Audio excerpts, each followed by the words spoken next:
अब देखिए, इन the book of Ram vendor account हम किस प्रकार बनाएंगे। तो मैंने आपको पहले ही कहा था कि हम ये एमपीसी लेवल में वेंडर, ये जो वैन अकाउंट है, ये दूसरे तरीके से बनाते हैं जहाँ एक साथ अमाउंट लिखते हैं। एक्चुअली हम बीकॉम लेवल पे हर साल वेंडर वेंडर वेंडर करके कैश प्राइस का अमाउंट बढ़ते जा रहे थे, लेकिन यहाँ पे इस प्रकार नहीं है, यहाँ पे एक साथ लिख देते हैं। अब देखो, in the book of Ram van account किस प्रकार बनाएंगे। सबसे पहले एग्रीमेंट डेट को फर्स्ट ईयर को हमने वेंडर से वैन परचेज कर लिया था। वैन था आपका 42,000 रुपीज का। कितने का वैन था वो? 42,000 रुपीज। फिर उस वैन के ऊपर डेप्रिसिएट किया था 4,200 रुपीज, क्योंकि साल भर यूज करने से वो वैल्यू उसका वैन डेप्रिसिएट होता है। तो 42,000 में से 4,200 डेप्रिसिएट हो गया, बैलेंस रहा आपका 37,800 यानी, और फिर ये 42 में से ये माइनस करेंगे तो बैलेंस आता। फिर ये बैलेंस कैरी करेंगे नेक्स्ट ईयर में, सेकंड ईयर में बैलेंस कैरी कर लिया। और फिर सेकंड ईयर का आपका फिर से यूज किया ना, उस सेकंड ईयर को एंड को आपने फेल किया इंस्टॉलमेंट, तो इसलिए सेकंड ईयर में आपने साल भर वो वैन यूज किया वहाँ, तो उसके कारण आपका फिर से 3,720 का उसका वैल्यू डेप्रिसिएट हो गया। और फिर रिपोजिशन वैल्यू है ये 27,780। वो कैसे आएगा रिपोजिशन वैल्यू? यानी आपने वो वेंडर ने कितने रुपए का आपका वैल्यू, मतलब जो वैन है उसका प्राइस कितने रुपए का था वो जब्त कर लिया। क्योंकि देखो, आपका टोटल वैन था कैश प्राइस 42,000 रुपीज का। कितने रुपए का था? 42,000 का। फिर उस वैन के ऊपर आपने उधार रखने के कारण फर्स्ट ईयर में 3,200 इंटरेस्ट लग गया आपके ऊपर। सेकंड ईयर का इंटरेस्ट आपके ऊपर आ गया था 2,520, यानी टोटल 42 वैन का प्राइस, पहले साल का इंटरेस्ट, दूसरे साल का इंटरेस्ट, यानी ऐसे कुल मिलाकर आपका होता है 47,720 रुपीज। आपको इतना पे करना था 2 साल में, लेकिन आपने एग्रीमेंट का और फर्स्ट इंस्टॉलमेंट, एग्रीमेंट का 10,000 और फर्स्ट इंस्टॉलमेंट का 10,000, ऐसे सिर्फ 20,000 ही पेड किया। और आपने कितना नहीं पेड किया, उसको रिपोजिशन वैल्यू बोलते हैं। 27,720 नहीं पे किया, ये रिपोजिशन वैल्यू है। वो यहाँ लिख देंगे रिपोजिशन वैल्यू, इतना रुपए का जब्त किया उसने। और फिर 37,800 में से ये दोनों अमाउंट माइनस करेंगे, तो यहाँ क्रेडिट में, मतलब ये डेबिट बैलेंस आ रहा है, जो क्रेडिट में आएगा 6,300 and your debit balance is loss. ये लॉस है आपका 6,300। ओके, तो ये इन द बुक ऑफ राम में हो गया ये, ठीक है। अब दूसरा बनाएंगे हम, राम की बुक में वेंडर अकाउंट बनाएंगे।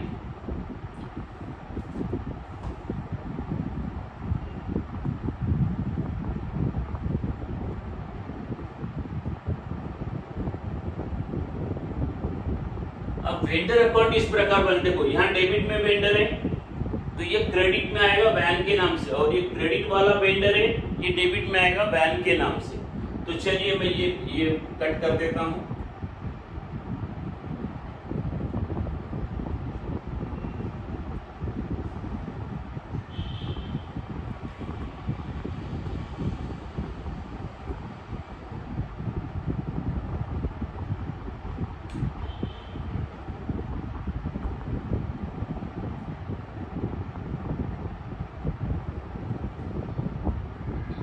सबसे पहले डेबिट में था वेंडर का नाम वैन के, तो इसलिए इधर एग्रीमेंट के नाम से बाय वैन अकाउंट लिखेंगे, और ये लिखेंगे 42,000। और फिर 31 मार्च को, एंड फर्स्ट ईयर के एंड को आपके ऊपर इंटरेस्ट लग रहा है, वेंडर इंटरेस्ट अकाउंट लगा रहा है आपके ऊपर। वो इंटरेस्ट है वो है 3,200 का। तो ऐसे मिला के ये टोटल होता है 45,200, और ये 45,200 आने के बाद अब यहाँ इस साइड में आपने एग्रीमेंट को 10,000 दे दिया था, जो कि लिखेंगे बैंक अकाउंट 10,000 आपने पे किया था। और फिर 31 मार्च को फिर से आपने फर्स्ट इंस्टॉलमेंट पे किया था 10,000 रुपीज, और फिर 42,200 में से 20 माइनस हो गया तो ये आपका आउटस्टैंडिंग रहा 25,200, इसको हम बैलेंस बोल देते हैं। ये बैलेंस हम 1 अप्रैल को यहाँ लेके आएंगे सेकेंड ईयर में बाय बैलेंस के नाम से,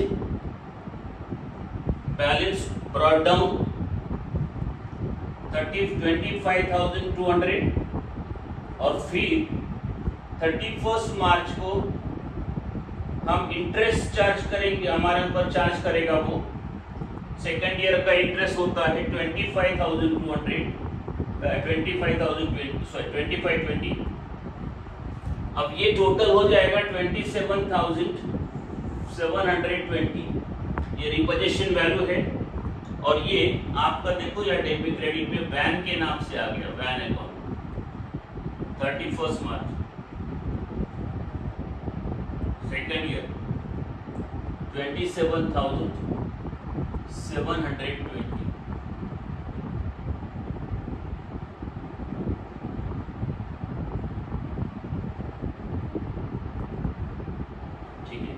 इस प्रकार से ये 2 अकाउंट राम के बुक में बनेगी। अब 2 अकाउंट है इसके बुक में, तो ये देखो आपको मैंने दिया ही था, मतलब कॉपी का फोटो भेजा था। तो अब वेंडर के बुक में किस प्रकार बनेगा, ये हो गया। परचेसर के बुक में 2 अकाउंट।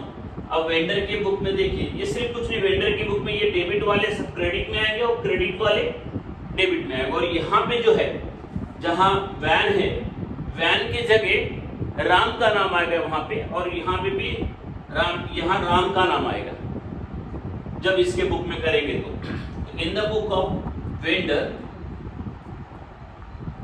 पहला किसका अकाउंट बनाएंगे, सॉरी वेंडर के बुक में राम अकाउंट बनाएंगे। सॉरी मैं थोड़ा सा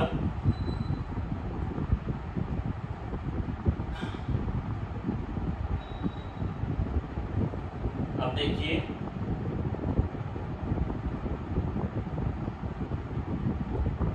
यहां पे लिखेंगे एग्रीमेंट को, टू सेल्स अकाउंट लिखेंगे।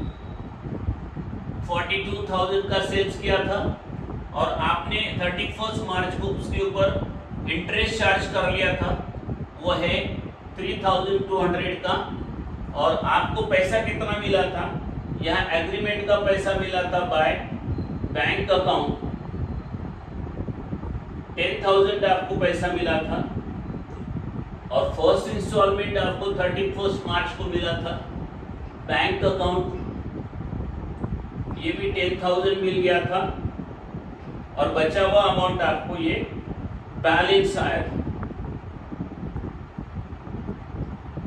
यानी 25,200 रुपीज आपका बैलेंस है किसकी तरफ, परचेसर की तरफ। फिर ये इधर आएगा आपका 25,200, इसको बोलेंगे हम by, sorry to balance brought down, और ये होगा 1 अप्रैल को। और फिर उसके बाद 31 मार्च को आपके ऊपर जो इंटरेस्ट लगा, चार्ज कर रहे हैं आप, वो है इंटरेस्ट 20 रुपीज इंटरेस्ट चार्ज कर रहे हो। और 31 मार्च को ये सब आपने अभी रीपर्चेज कर लिया इसके तरफ से, राम की तरफ से। तो ये 31 मार्च सेकेंड ईयर को रीपर्चेज अकाउंट लिखेंगे आप। कितना रीपर्चेज कर लिया, 27,200 रुपीज का वैन आपने रीपर्चेज कर लिया। तो इस प्रकार से ये वेंडर की बुक में परचेसर अकाउंट हो गया। एक लास्ट अकाउंट है जिसके लिए मैंने नया लिए, ये चैप्टर गणित एग्जाम्पल लिया, तो एक छोटू सा वो रिपेयर और रीसोल का है इसलिए लिया था। तो अब ये रिपोजिशन आपका क्रेडिट में है, ध्यान रखो ये रिपोजिशन कौन से साइड में है, क्रेडिट साइड में, किसके, राम के। तो अब रिपोजिशन अकाउंट किस प्रकार से बनेगा देखो।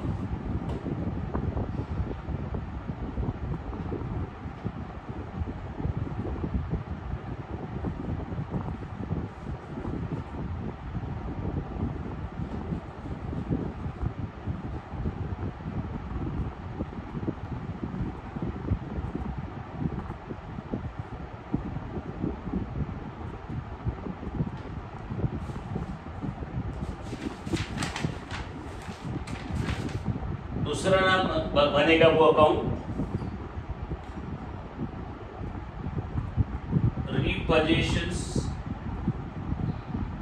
रिपोजिशंस कर दीजिए अकाउंट। अब देखो क्रेडिट साइड पे रिपोजिशन नाम था किसके? राम के। तो यहाँ पे डेबिट में second year to Ram account लिखेंगे। कितना रिपोजिशन कर लिया था आपने? 27,720 रुपीस का बैंक आपने रिपोजिस कर लिया था। और उसके बाद भी उसने बोला है कि एंड में 31 मार्च के आपने यहाँ पे इसके ऊपर एक्सपेंडिचर कर लिया। तो ये बैंक अकाउंट लिखेंगे यहाँ पे।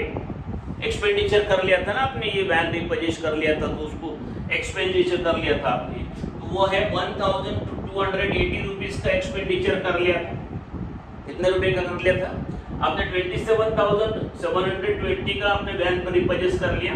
उसके ऊपर आपने एक्सपेंसेस कर लिया और फिर जाके यानी 27,001 यानी 28,900 मतलब करीबन 27,000 हाँ 29,000 हो गया ये टोटल यानी बैंक का प्राइस और आपका रिपेयर का एक्सपेंडिचर। लेकिन आपने ये बैंक 31 मार्च सेकंड ईयर में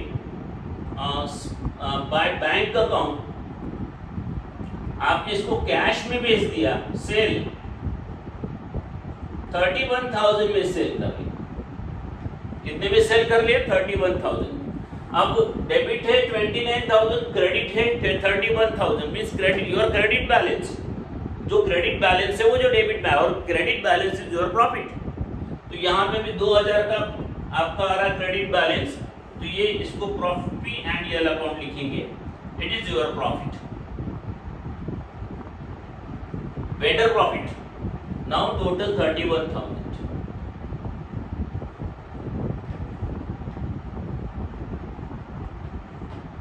सो आप मतलब क्या हुआ देखो कि 27,720 का वैन आपने रिपोजिस कर लिया, उसको एक्सपेंसेस कर लिया। तो ये 29,000 हो गया और 31 में बेच दिया।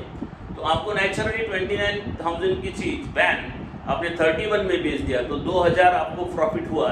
तो इस तरह से भी सोचो, या फिर ये डेबिट है और ये क्रेडिट है और क्रेडिट बैलेंस आपका दिख रहा है 2,000 का।